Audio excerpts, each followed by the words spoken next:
Let's give it up for the Fatal Attraction Step Team. Come on, Mr. President.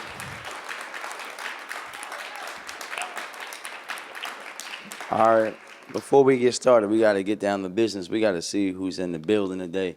Is any Coppin State Eagles in the building today?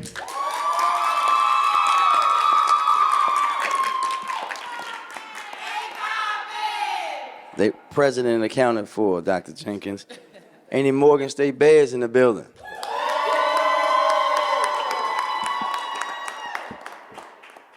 Anybody that went to both in the building? Let me test it out in the crowd. We got one. I see there's one UMES Eagle in the building. All right, Aggie Pride. Aggie Pride in the building. The gentleman in the Yankees hat, you can see yourself out. All right. Thank you. Well, now that we know who's here, we can get down to business. First, let me start off by acknowledging our partners in this great work. I know the council president will join us shortly. I've already acknowledged, but Mr. President, I thought he was on the yard standing behind me. Council President Mosby, President Jenkins, President Wilson, the staff and leadership at Baltimore Core. I know the fabulous Shalonda Stokes from Downtown Partnership is here. Members of my cabinet, City Administrator, you're supposed to be up here. Come on. City Administrator Leach, Director Kearney. Look at that there. You got the whole Morgan outfit on today, Director Herbert. Director Herbert, today is about celebrating the rich and the history and the dynamic culture and the bold future of Baltimore's two fabulous HBCUs, Coppin State University and Morgan State University. Yeah.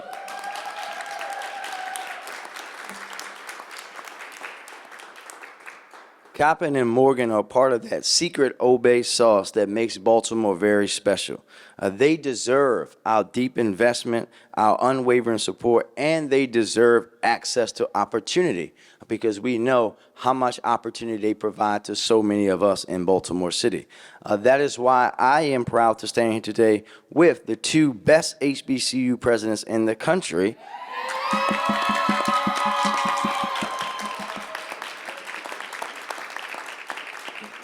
To announce the Mayor's HBCU Fellowship Initiative.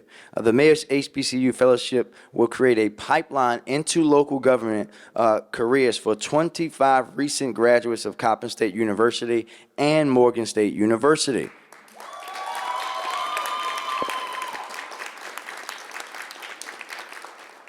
HBCU fellows will work at city government agencies while receiving monthly professional development training, mentoring, and coaching from Baltimore Core. They will be paid between $50,000 and $65,000 and receive a $1,000 one-time transitional housing stipend and a one-time $500 transportation stipend. Mr. President, for the record, that's more than we made when we first got on the city council. Fellows will be placed at city government agencies like the Department of Transportation, Department of Public Works, the Health Department, the Planning Department, and many more. We have hundreds of critical vacancies throughout Baltimore city government, and we know that our HBCUs have thousands of brilliant minds who can help us to fill them. This partnership will help us fill these critical vacancies and unlock opportunity for dozens of our HBCU alumni. Now, it's not lost on me that it is still Black History Month. We got an extra day this year. Amen. Amen. Watch out.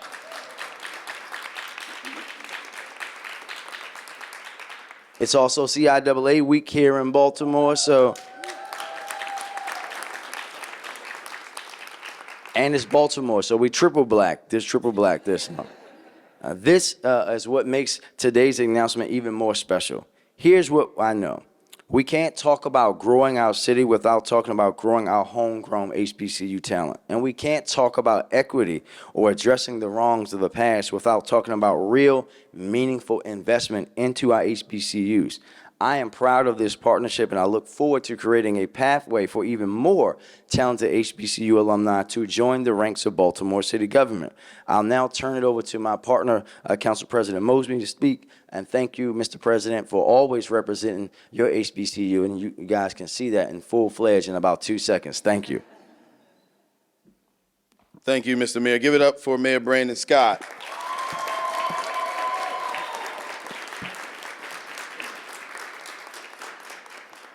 Sometimes the right thing to do, the thing that presents the most logic, doesn't get done. And I know each and every one of us who are standing here today, from agency heads to folks that are elected positions, to the presidents of our universities, to citizens, understand and know that this combination today just makes sense. See, sometimes it's kind of like when you have something that's normalized, it's just kind of always around you, you kind of take it for granted. You know, the fact that Baltimore City has two amazing historically black colleges and universities in our boundaries is very, very unique. But that's not to say that this building has always appreciated it in the way that we should. And this is a step in the right direction. So I applaud Mayor Brandon Scott for understanding and knowing that, one, the city has an issue. And our issue is our workforce is constantly getting older, and we're not connecting the dots with the young folks that are in our city, that care about our city, that are culturally connected to our city, that love our city, to provide them with real opportunities. So this is a win-win for both standpoints. It's a win for the citizens of Baltimore of having competent young folks that are trained at amazing universities, but it's also a win for the city, ensuring that we put those same individuals in critical positions about how we move our city forward. That's what today is. And I know the mayor went through a roll call. I didn't hear him call out Tuskegee, so I'm gonna call out Tuskegee real quick. So all the Tuskegee folks, let me hear a rounding applause.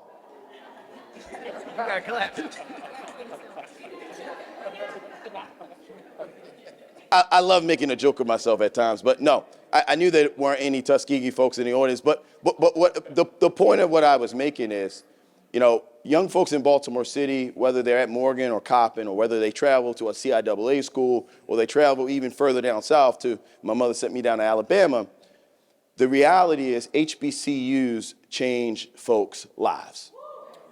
It really does.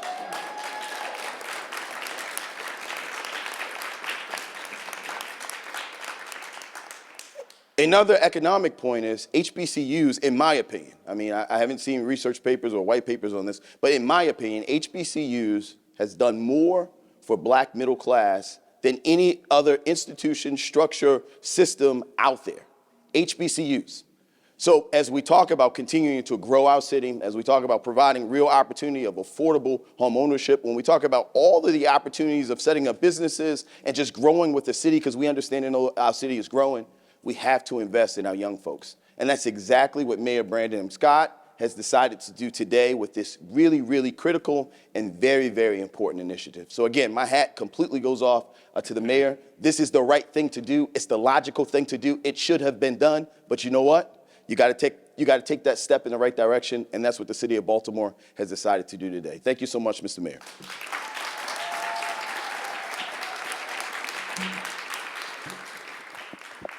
Thank you. As I said, we are blessed to have two fabulous college presidents join us today.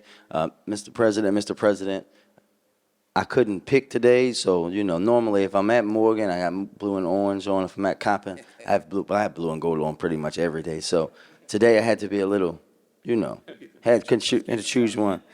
The president's going to give me a Tuskegee tie, but we know that we have him on both sides of town. We know the great work that Coppin State is doing, not just with the students, but in the surrounding community there. And with that, I'd like to bring up Dr. Jenkins to give his remarks. Thank you, sir, much for being here.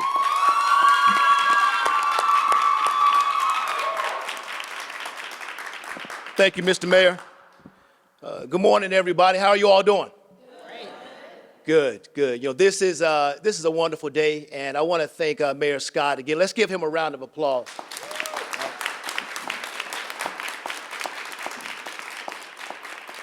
You know, this when the mayor called President Wilson and I, and we had a conversation, you know, I was really excited about this opportunity because not only is it innovative, it is visionary, and it shows real leadership.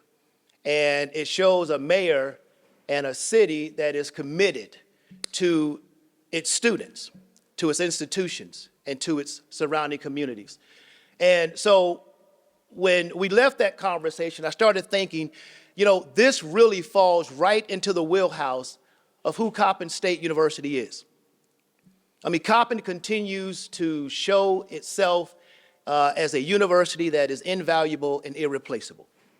We educate students who come from all around the world, from 31 different countries, from 37 states, including the District of Columbia. We educate a diverse, multicultural student population. We push and we believe in experiential learning. We look at every opportunity to enhance the holistic development of our students. And because we're committed to access and opportunity, we're also committed to upward and economic mobility. The percentage of Pell eligible students that we educate is higher than any other four-year university in the state. So moving students to that middle class that you talked about, Mr. President, is what Coppin does. We are committed to making sure that our students understand that earning their degree does not make them educated, that education is about an evolutionary process, a journey. We introduce them from the student that they are to the scholar that they're going to become. And when that transformation occurs, they don't even recognize themselves. And opportunities like this, Mr. Mayor, helps. We know that at Coppin, 70% of our graduates stay in the state of Maryland when they graduate. 50% stay in Baltimore City. This program, Mr. Mayor, again, is significant because it fits into who we are and retaining great talent in our city and in our state. Like the young women and students that we have here from Coppin and from Morgan. This is a 1-2 punch that you get, Baltimore. This is the Shaq and Kobe. Now, I'll let you decide who's Shaq and who's Kobe. All right. But this is a great opportunity, and I am so glad that the mayor thought enough of Coppin and Morgan to bring it to the table and make us a part of it. So, Mr. Mayor, it is an honor to stand with you. You have our support 100%, and our talented students are looking forward to this opportunity, and they are not going to let me, nor you, or this great city down. Thank you very much.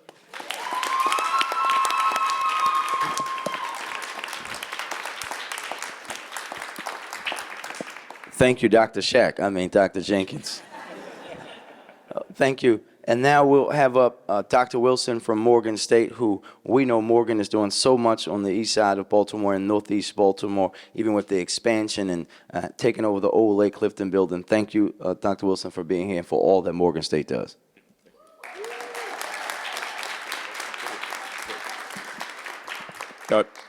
Good morning. This is a great, great day for the city of Baltimore. It's a great day for Coppin State University. It's a great day for Morgan State University. And we are so honored to stand here as we really celebrate two things: vision and opportunity. We at Morgan commend Mayor Scott for the vision to bring into existence the first HBCU Fellows program that, based on our research, in the nation, that was established by a mayor with the intent to create a pathway for students at HBCUs to make their way into the public sector and into city administration. Mayor Scott, we commend you and we applaud your vision.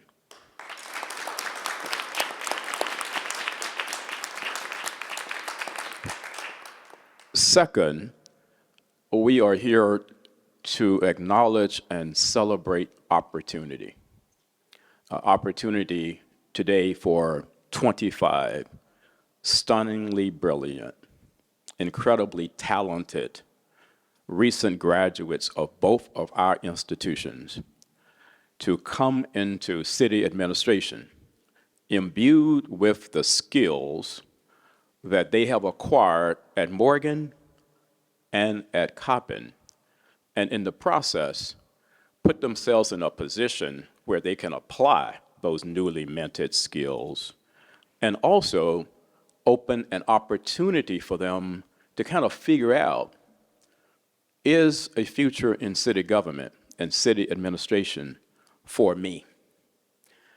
And Mayor Scott, to create that kind of opportunity, and yes, to attach a stipend at the level that you have attached to it, $50,000 for recent undergraduates, $65,000 for graduate students, that is really remarkable, because those salaries, on average, if you will, exceed the average salary of the average baccalaureate degree recipient in American higher education.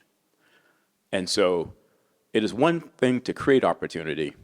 It is another to recognize that if you really are serious about attracting the best and brightest, and I have no doubt that you're going to get that with these 25 students, a financial incentive is always good.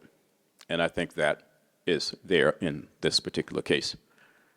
And so just one more point, and then I'll sit down or stand up. Morgan, of course, is 157 years old. We were established in 1867. What people don't know is that we were actually established on the west side of Baltimore. And we resided on the west side of Baltimore from 1867 until 1907. And the university outgrew its location on Edmondson Avenue and looked for a place to expand. And that's how we ended up in northeast Baltimore, which at the time was Baltimore County, but it was a small farm, and that was the only way that the institution could expand, was to move out there, which was at the time an all-white area. And the resistance to Morgan moving into this all-white area is historic and legendary. The point is that we understand at Morgan all too well what it means to be an anchor institution in this city. We have known nothing else. We have an annual economic impact in Maryland of nearly $1.2 billion every year, of which, Mayor Scott, over 600 million of that every year, based on our last study, was right here in Baltimore. We're responsible for creating nearly 8,000 jobs annually. Mayor Scott, over half of those jobs are here in the city of Baltimore. And so Morgan is just so prideful in understanding our role in community economic development and being an anchor institution in the city. We are so excited to create these opportunities, or have these opportunities created for our graduates, and we look forward to deepening this partnership with the city of Baltimore and having these 25 students from Morgan and Coppin fall so much in love with the public sector and city administration that perhaps one day, you see the city leadership behind me, that this city can look back and say, you know, 10 years from now, 15 years from now, our future leaders standing behind us then started today with the HBCU Fellows Program. Congratulations to you, Morgan. Is really excited to be a part of it.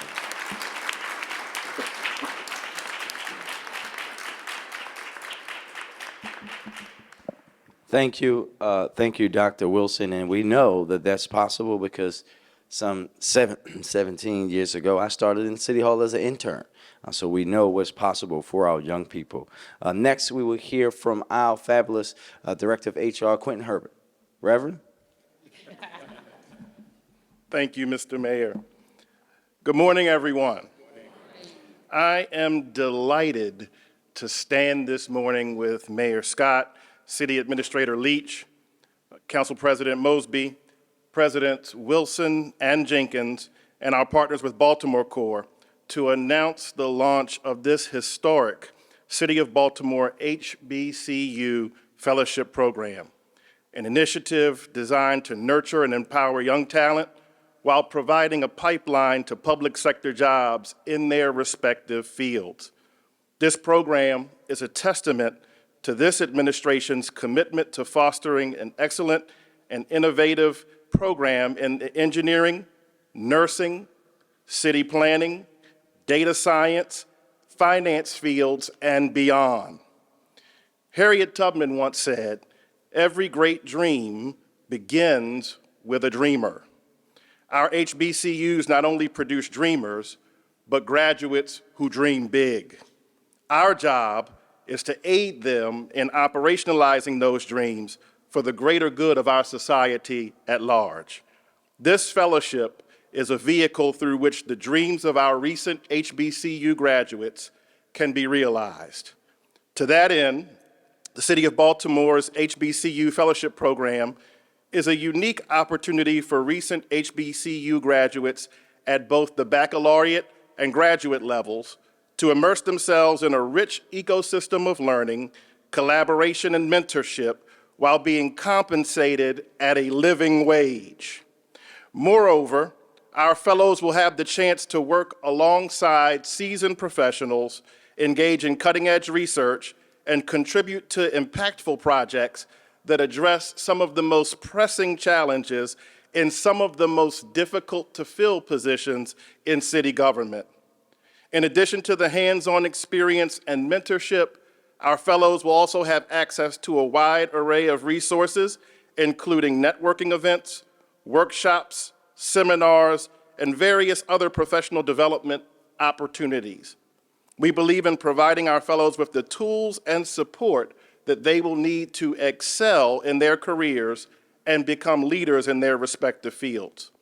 We also hope to highlight for them the various opportunities for impactful and enriching work in the public sector. As a third-generation graduate of the Morgan State University, I can attest to the rich history and tradition of our local HBCUs and the pedagogical excellence with which students are prepared for the unique challenges of public service in urban environments.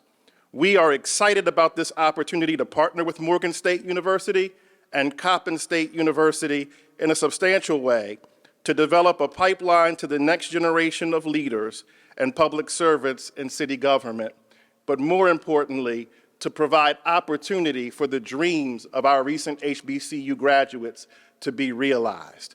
We thank Mayor Scott for his vision and for making this dream for many of our HBCU graduates a reality in the city of Baltimore.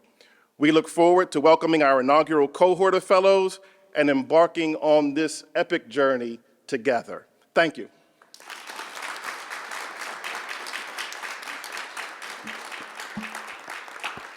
All right, and now we're going to hear from the most important person that we're going to hear from today. Our closer for today's event, a former City Hall intern and HBCU student, Abigail, to share her experiences. Ma'am? Oh, I forgot. From the Coppin State University. All right, we got it right.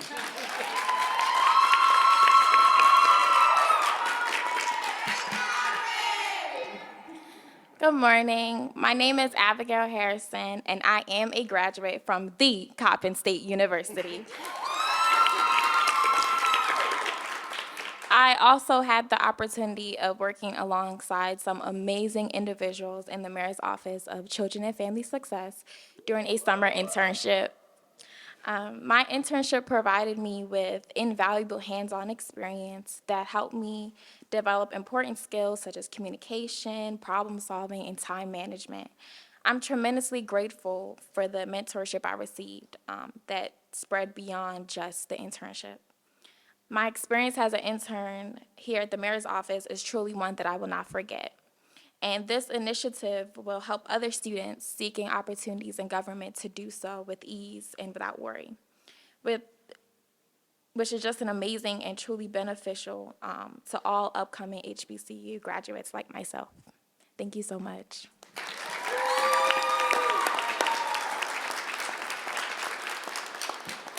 Thank you again, and thank you, everybody. And again, thank you to my team in particular.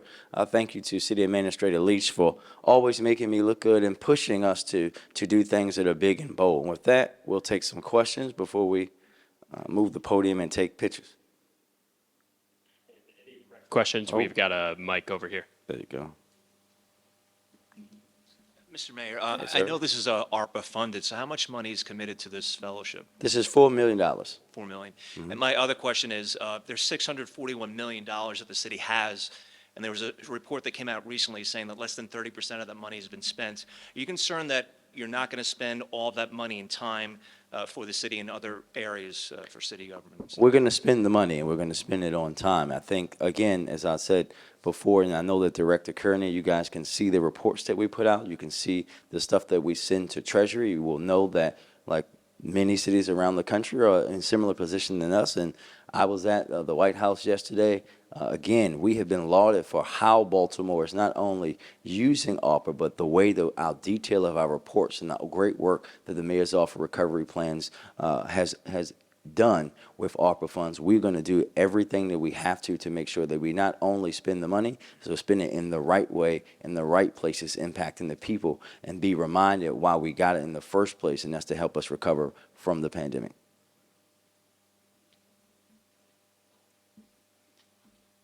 Ed? Just one more quick question on that. My understanding was all the 640 was committed. Where's the 4 million coming from? So if you take a quick look at the reports that Director Kearney give to the council and others, you can see that we had money set aside for programs like this, and that's what this is coming from. Yeah. Thanks.